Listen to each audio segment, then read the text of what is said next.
बिस्मिल्लाहिर्रहमानिर्रहीम। अस्सलाम वालेकुम नाज़रीन, फ़ातिमा फूड कॉर्नर में खुश आमदीद। वीडियो का आगाज़ करने से पहले मेरी आपसे गुजारिश है कि मेरे चैनल को करें सब्सक्राइब, लाइक और शेयर के बटन को भी प्रेस करें ताकि मेरी हर नई आने वाली वीडियो का नोटिफिकेशन बर वक्त आप तक पहुंच सके। तो आज की वीडियो में मैं आपके साथ शेयर करूंगी बालों को लंबा करने का आसान नुस्खा, जिसके लिए आपको जो चीज़ें चाहिए होंगी वो आपको घर के किचन से आसानी से मिल जाएंगी। कोई साइड इफ़ेक्ट नहीं है। बाहर से आप बहुत ज़्यादा शैम्पू और ऑयल ख़रीद के लेके आती हैं तो जिसके साइड इफ़ेक्ट होते हैं, कभी बाल गिरना शुरू हो जाते हैं तो कभी आपको कोई स्किन का मसला शुरू हो जाता है। तो जी आज के मेरे नुस्खे में बहुत ज़्यादा फ़ायदे हैं। आप इसको अप्लाई करके देखें, हफ्ते में 2 बार लगाएं और फिर मुझे कमेंट करके बताएं कि आपको मेरा ये नुस्खा कैसा लगे। तो अब हम बाकायदा अपने इस नुस्खे का आगाज़ करते हैं। जी सबसे पहले मैंने लिया है कच्चा दूध। आपने ख्याल रखना है कि दूध हमारा कच्चा हो। इसके साथ मैंने लिया है सरसों का ऑयल और मैंने लिए जी अंडे की सफ़ेदी मैंने ली है, जर्दी नहीं आपने लेनी। और इसके साथ मैंने लिया है जी मक्खन, जो आपके बालों को लंबा करने के साथ साथ इसकी शाइनिंग में भी इजाफा करेगा। अगर आपके बाल लंबे हैं तो फिर भी आप हफ्ते में इस नुस्खे का इस्तेमाल ज़रूर करें, तो आपके बाल मज़ीद अच्छे घने हो जाएंगे और सिल्की हो जाएंगे।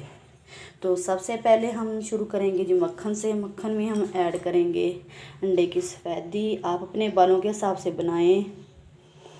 बना के आपने इसको रखना नहीं है, आपने इसको यूज़ कर लेना है। तो मैं भी एक दफ़ा बालों पे लगाने के लिए बता रही हूँ। आपने जी जड़ों से शुरू करना है। बालों कंघा रखें पास और एक एक जगह को अच्छी तरह खाली करके इसमें अच्छी तरह अप्लाई करें और रूट्स तक आपने इसका ना लाजमी पहुँचाना है ताकि ना ये जल्दी ज़्यादा आपके ना फ़ायदा मंद हो। आपको बालों के आपने ऊपर नहीं लगाना, जड़ों के अंदर आपने इसको अच्छी तरह इसका मसाज करना है। ऊपर से लेके नीचे तक आपने इसको अप्लाई करना है। और इसके साथ मैं शामिल करूँगी जिसमें दूध और अब मैं इसमें शामिल करूँगी ऑयल।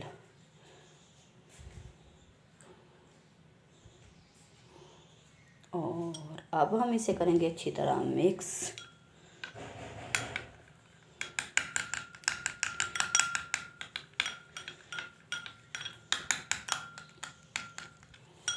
तो जी नाज़रीन, आपको समझ आ गया होगा कि मैंने कैसे बताया है आपको। आपने लेना है कच्चा दूध, ऑयल सरसों का और अंडे की सफ़ेदी और आपने लेना है मक्खन। इन 4 चीज़ों को आपने अच्छी तरह मिक्स करना है और आपने इसको बालों में अच्छी तरह लगा लेना है। लगा के आपने इसे तकरीबन 2 घंटे के लिए छोड़ देना है। और उसके बाद आपने किसी भी शैम्पू से जो आप रोज़मर्रा यूज़ करती हैं आपने उसको बालों पे लगा लेना है। इसको मिक्स करने के लिए थोड़ी टाइम लगेगा आपको, क्योंकि इसमें मक्खन है तो ये जल्दी से मिक्स नहीं होगा।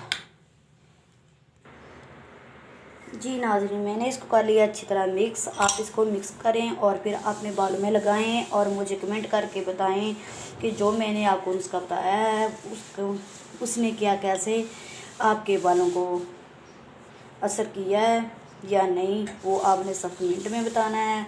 हमारी अच्छी और मज़ीद मालूमाती वीडियो देखने के लिए हमारे चैनल को सब्सक्राइब करें ताकि हमारी हर नई आने वाली वीडियो का नोटिफिकेशन बर वक्त आप तक पहुंच सके।